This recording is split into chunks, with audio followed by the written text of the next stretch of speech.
আমাদের গ্রামের মানুষদের সকালটা শুরু হয় কিন্তু পাখির ডাক শুনে। তো আগে তো এই শীত মানে কত রকম পরিযায়ী পাখি আসতো, কিন্তু এখন সেই সব পাখি কোথায় গেল? আর কি সেই সব পাখিদের দেখা মেলে? যখন ছোট ছিলাম তখন দেখতাম কত রকমের পাখি এই শীতকালে উড়ে বেড়াচ্ছে, কিন্তু আজ তারা কোথায় যে হারিয়ে গেছে তা কেই বা জানে। গুড মর্নিং বন্ধুরা, কেমন আছো তোমরা সবাই? আশা করছি ভালো আছো। আমিও খুব ভালো আছি। আমি পূজা, আমার আরও একটি নতুন ভিডিওতে তোমাদের অনেক স্বাগত আর অনেক ভালোবাসা। আজকে কিন্তু বৃহস্পতিবার, আর এখন ঘড়ির কাঁটায় না প্রায় 6:10 মতো বাজে। সকালের ওয়েদারটা তোমাদেরকে একটু দেখাই। ওই দেখো, দেখছো সকালের ওয়েদারটা? দেখো, এখনো সূর্য কিন্তু ওঠেনি। তো এই রকম ওয়েদার থাকলে কি ঘুম থেকে উঠতে ইচ্ছা করে বলো? কিন্তু উঠে যাই, কি করব বলো? উঠে একটু হাঁটাহাঁটি করি।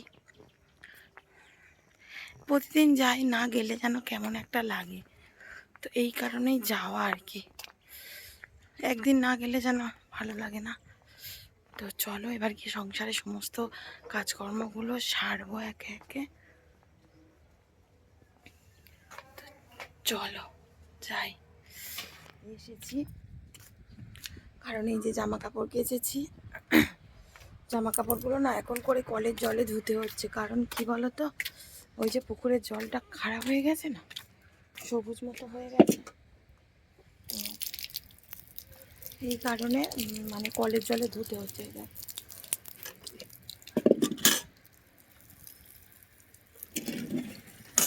দেখতে পাচ্ছ জলটা, মানে কলের জলে ধোবো। নিচে থেকে আর ধুইনি, কারণ টাইম কলে এখনো পর্যন্ত জল দেয়নি। টাইম কলে কখন জল দেবে না দেবে তার নেই ঠিক। আমি বাবা উপরে এসে ধুয়ে আর মেলে দেব। তো এই হচ্ছে, চারিদিকে দেখছো কত শান্ত, পাখির আওয়াজ। ওই দেখো পাখি ডাকছে, কাক ডাকছে, কা কা করে। তো এই হচ্ছে। আর সেইখানে দুটো কুকুর, কি হাওয়া দিচ্ছে বন্ধুরা, কি বলবো তোমাদেরকে। ওই জন্য এটা খুলিনি, কানে থেকে এটা এখনো খোলা হয়নি। ভীষণ ঠান্ডা, মানে হেঁটে এসে ওই যে চুড়িদারটা পরেছি, এখনো পর্যন্ত খুলিনি। তো এই দেখো জল ভরে গেছে। এবারে চলো এই কটা মেলে দিই, তারপরে কি বলো তো, এই দেখো লেবু জল এনেছি ছাদেতেই খাবো বলে। দেখবে দাঁড়াও, এই দেখো লেবু জল খাবো সকালবেলা। এখন না এই লেবু জল খেয়ে খেয়ে এমন একটা অভ্যাস হয়ে গেছে, মানে কি বলবো, ডেলি না খেলে যেন ভালো লাগে না। আর সূর্যি মামা উঠেছে, কিন্তু এত কুয়াশা, সে ঢেকেই রয়েছে, ওর অত তেজ এখনো দেখাতে পাচ্ছে না। সূর্যি মামা উঠেছে।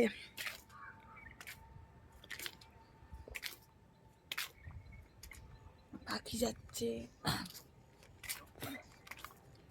তো যখন আমরা দার্জিলিংয়ে যখন গেছিলাম তখন ওখানে মানে 3:45 3:30 3:45তে মানে উঠে গেছে, 3:45 দিকে সূর্য উঠে গেছে। তারপরে মানে 6টা 6:30 7টা নাগাদ আরও একটা জায়গায় গিয়েছিলাম, মানে সেইখানে এত রোদ যেন মনে হচ্ছে কি 10টা বাজে, মানে কেউ বলবে না যে সকাল 7টা বাজে। অথচ আমাদের এখানে দেখো এখন 6:45 মতো বাজতে যাচ্ছে, কেউ বলবে বলো তো? এই দেখো চারিদিকে কুয়াশা, কিন্তু পাহাড়ে না মানে সূর্যটা উঠলেই এত ভীষণ রোদ আর গরম, এমনিতে ঠান্ডা, যেই সূর্যটা উঠে যাবে ভীষণ গরম পড়ে যায়। তো এই হয়। তো নিচে মেয়েটা তো ঘুমাচ্ছে, তো চলো মেয়েটাকে তুলি, ও আবার পড়তে যাবে।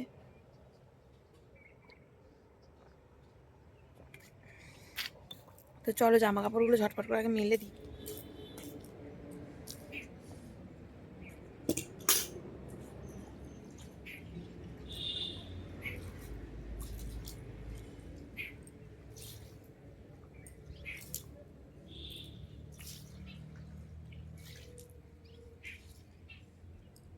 বিয়ের আগে কিন্তু আমার অনেক স্বপ্ন ছিল যে নিজেকে নিজের পায়ে দাঁড় করাবো, কিন্তু বিয়ের পরে কখন যে নিজেকে চার দেওয়ালের মধ্যেই বন্দি করে ফেলেছি তা নিজেই বুঝতে পারিনি। তো আমার হাজব্যান্ড কিন্তু অনেকটা সাপোর্টিভ ছিল। ও কিন্তু আমাকে বলেছিল যে কিছু না কিছু তুমি একটা করো, মানে পার্লারের কাজ শেখো বা সেলাইয়ের কাজ শেখো, নিজে বাড়িতে করো।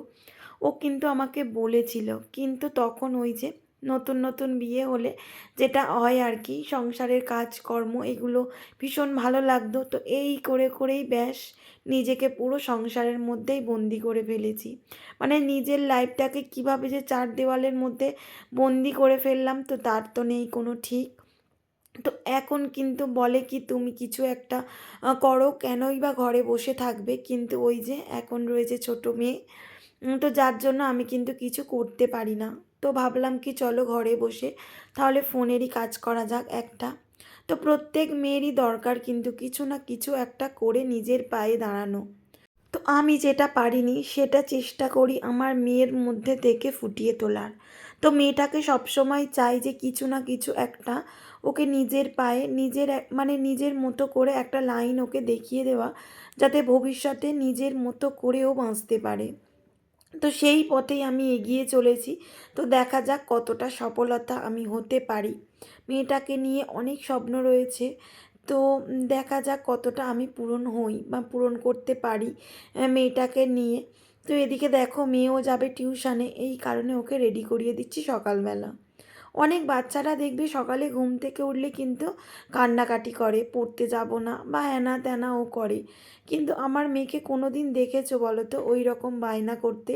ও কিন্তু কোনো দিন ওই রকম বায়না করে না যে আমি পড়তে যাব না মাম্মাম বা পড়বো না, এই রকম কোনো দিন করেনি। এই যে শীতের মধ্যে ও সকালবেলা উঠে পড়তে যায়। তো আমি মাঝে মাঝে না আমার মেয়েকে ভাবি যে সত্যি যে ও কি করে সকালবেলা তাড়াতাড়ি উঠে, এই দেখো একা একাই কিন্তু ব্রাশ করে ও মুখ ধুচ্ছে। একটু গরম জল করে দিই জানো, কারণ এখন এতটা ঠান্ডা না। আর এদিকে চা বসিয়েছি। তারপরে এই যে আমার রান্নাঘর থেকে দেখো কত সুন্দর প্রাকৃতিক দৃশ্য বলো তো। সূর্য মামা কিন্তু অনেকটা উঠে গেছে উপরে, কিন্তু তেমন একটা রোদের দেখা মিলছে না। তো যাই হোক মেয়েটা অনেক দিন থেকে বলছে মাম্মাম একটু চা খাবো, চা খাবো। তো এই কারণেই কিন্তু আমি চা করছি। তো মেয়েটাও খাবে, আমি খাবো, আর হাজব্যান্ডকে ওদিকে ফোন করেছি যে এসো খাবো। তারপরে এই যে মেয়েটাও এসে গেছে পড়তে থেকে। তো তারপরে আগের দিনকে না চিকেন করেছিলাম, তো কিছুটা ছিল জানো, মেয়েটা যেহেতু খায়নি তো কিছুটা বেঁচে গিয়েছিল। তো সেটাই এই যে মেয়েকে দিয়ে মেয়েকে মাখিয়ে দিলাম, আর আমরাও খাবো রোদে বসে। এই কারণে এই যে বাইরে বসেছি, এত শীত পড়ে গেছে যে কি বলবো তোমাদের। তো বন্ধুরা এই যে স্নান হয়ে গিয়েছে, আর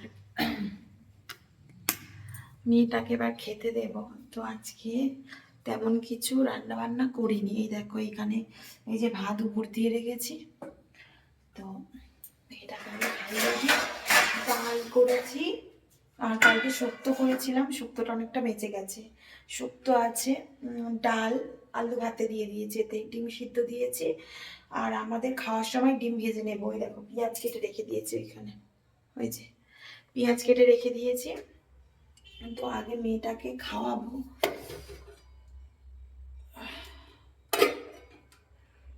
মেয়েটা বাইরে বসে বসে খেলছে।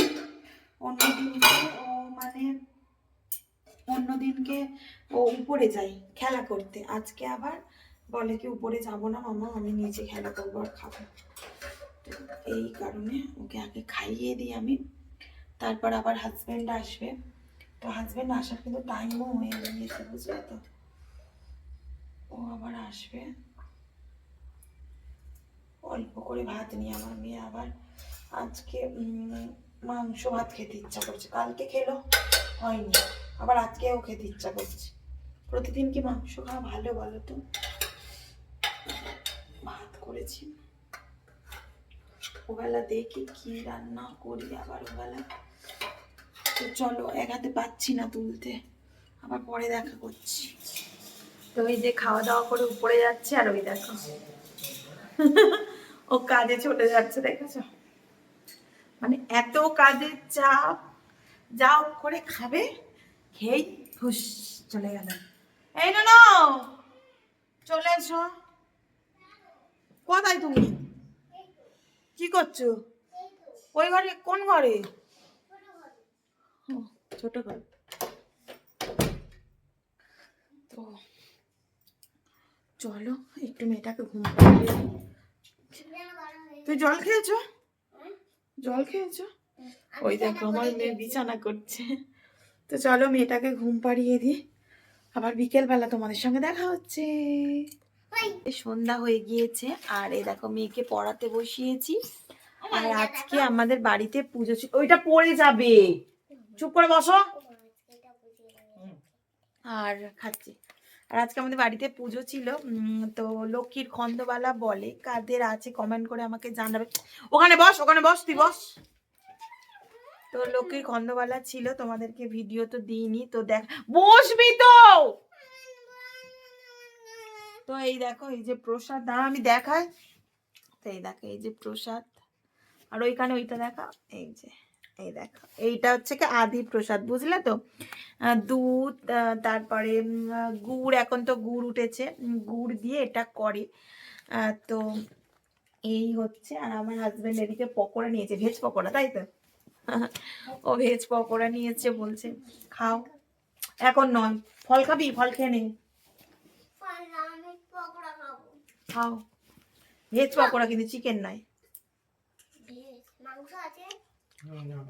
ভেজ পকোড়া বলছি, মাংস আছে।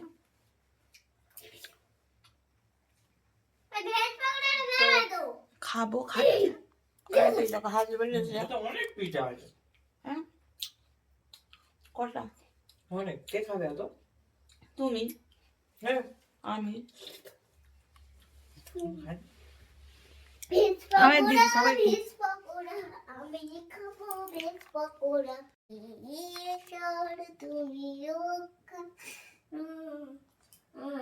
তখন থেকে ভাবছিলাম, সবাই মেয়েকে পড়িয়ে উঠলাম, 8:30 বেজে গেছে। তো কি খাবার করবো, এখনো পর্যন্ত খাবার দাবার কিছু করিনি, বুঝলে তো। সবে পড়িয়ে ওকে উঠলাম। তো চলো এবার নিচে যাই, গিয়ে খাবার দাবার গুলো করি। তো আজকে ভাবছি কি ভাত করব, ডাল ছড়িয়ে একটু ভাত করব। বাপি বলে গেল একটু ভাত রান্না করতে। তো চলো ভাত করি, ডাল ছড়িয়ে ভাত। আর মাঠে খেলছে সবাই, এত চিৎকার করছে, আমি পড়তেই পারি না, শীতের সময়। ভুলে যাই। তুমি একটা লাইট অফ করে দিয়ে আসবে, হ্যাঁ? তো অন্ধকার দাবাই। তো চলো নিচে যাই, কি আগে রান্নাটা করে নি, কারণ বাপি আবার এসে যাবে, 9টা বাজলে এসে যাবে। চলো এই আছে ঠাকুর। তো এদিকে চাল ডাল আলু কিন্তু একসঙ্গে হাঁড়ির মধ্যে দিয়ে দিয়েছি, দিয়ে এই যে জল দিয়ে দেব, দিয়েই ব্যাস ভাত বসিয়ে দেব। এক চাপানে ভাতটা বসিয়ে দেব, কারণ অনেকটা রাত হয়ে গিয়েছে মেয়েকে পড়াতে পড়াতে। তো আমার হাজব্যান্ড অনেক দিন থেকে বলছে কি একটু ফ্যানে ভাতে খাবে, তো এই কারণে এই যে বসিয়ে দিলাম। তো এই খাবো, মেয়েটাও খাবে ঘি দিয়ে। তো বলতে না বলতে দেখো এদিকে কিন্তু ভাতটা ফুটেও গিয়েছে, এই যে দেখতে পাচ্ছ। এতে একটুখানি জল দিতে হবে এবারে, দাঁড়াও। এই যে দেখো, এই যে যারা ডিম খেতে ভালোবাসে তো ডিমও দিতে পারো। তো আমরা যেহেতু ওবেলাতে ডিম খেয়েছি, তো এবেলা আর ডিম খাবো না, শুধুই এই যে খাবো ভাত। আর কাঁচা লঙ্কা দিয়ে কিন্তু খাবো, শুকনো লঙ্কা খাবো না।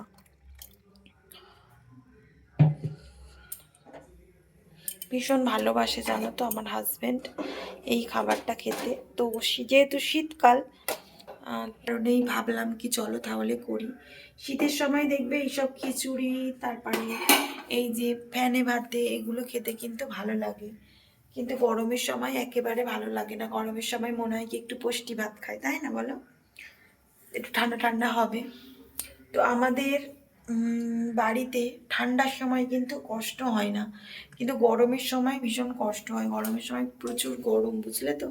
যদিও গরমের সময় প্রত্যেকটা জায়গায় গরম, তবুও আমাদের বাড়ি না ফাঁকা মাঠের ধারে, সকাল থেকে মানে বিকেল পর্যন্ত রোদ, তো মানে ভীষণ গরম থাকে। নিচেটা তো ঠান্ডা, নিচের ঘরে আসে ঠান্ডা, কিন্তু উপরের ঘরে ভীষণ ভীষণ গরম। এখনো পর্যন্ত হাজবেন্ড আসেনি, 9টা বাজতে যায়, তো বলে কি আমি এলে তারপর ভাত বসাবে। তো আমি আগে বসিয়ে দিয়েছি, ও এলেই গরম গরম খেয়ে নেওয়া যাবে, এই কারণে আর কি। তো চলো একেবারে খাওয়ার সময় তোমাদের সঙ্গে দেখা হচ্ছে। তো বন্ধুরা এই যে দেখো হয়ে গেছে আমাদের ভাত, গরম গরম দিচ্ছে, ধোঁয়া উঠছে। এই দেখো একটু ফ্যান ফ্যান রয়েছে, এটা যদি থাকতো তাহলে কিন্তু বসে যেত। তো সবেই হলো, বুঝলে তো। তো কে কে খাবে চলে এসো রাত্রে। আজকে ভীষণ ঠান্ডা পড়েছে, বুঝলে, এই ঠান্ডায় কিন্তু এই ভাত খেতে হেভি লাগে।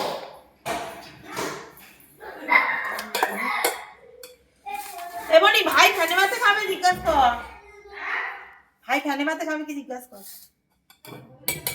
তো আমার প্রিয় বন্ধুরা, আজকের ভিডিওটা কেমন লাগলো তোমাদের তা কিন্তু কমেন্ট বক্সে জানাতে ভুলবে না। আর অবশ্যই আমার চ্যানেলটা সাবস্ক্রাইব করে আমার পাশে তোমরা থাকবে। তো যাই হোক, আজকে ভিডিওটা এই পর্যন্ত। আবার দেখা হচ্ছে পরের দিন সকালবেলা। টাটা, শুভরাত্রি।